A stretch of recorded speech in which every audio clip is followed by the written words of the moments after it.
पनवेल खांदा गावातून आपल्या भाच्याच्या लग्न समारंभातून परत असताना मामाचा अपघातात मृत्यू झाल्याची घटना शनिवारी दिनांक 30 रोजी घडली। JNP महामार्गावर दुपारी ठीक 3च्या सुमारास ही घटना घडली आहे।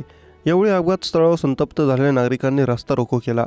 ही भयानक अपघात रस्त्यावरील CCTV कॅमेऱ्यात कैद झाला असून हा अपघात कशामुळे झाला हे व्हिडिओमध्ये स्पष्ट होत आहे। मिळालेल्या माहितीनुसार उरण तालुक्यातील मोठी जुई गावातील माजी उपसरपंच वसंत तुळशीराम भोईर हे शनिवारी पनवेल येथील खांदा गावातून आपल्या भाच्याच्या लग्न समारंभातून पलसपे JNP महामार्गावर आपल्या मोटरसायकलवरून मोठी जुई गावाकडे दुपारी ठीक 3च्या सुमारास येत होते। वसंत भोईर हे मुंबई शहराकडे जाणाऱ्या अटल सेतूच्या चिर्ले गावाजवळ उड्डाण पुलावर आले असताना महामार्गावर बेकायदेशीर पार्किंग केलेल्या मालवाहू ट्रेलरला त्यांच्या मोटरसायकलने धडक दिली। यावेळी झालेल्या अपघातात वसंत भोईर हे जागीच मृत्युमुखी पडले।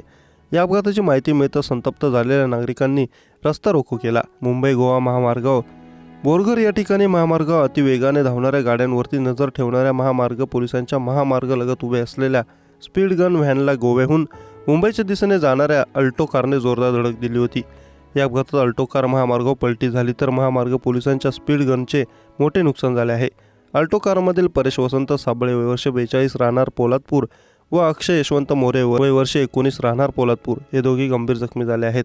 दोघांनी खेडमधील कळंब आणि उपजिल्हा रुग्णालय उपचारासाठी दाखल केले आहे। यातील अक्षय वसंत मोरे वय वर्ष 19 या मुलाला गंभीर दुखापत झाल्यामुळे त्याला अधिक उपचारासाठी इतरत्र हलवण्यात आले आहे। 14 मार्च रोजी हा अपघात घडला होता।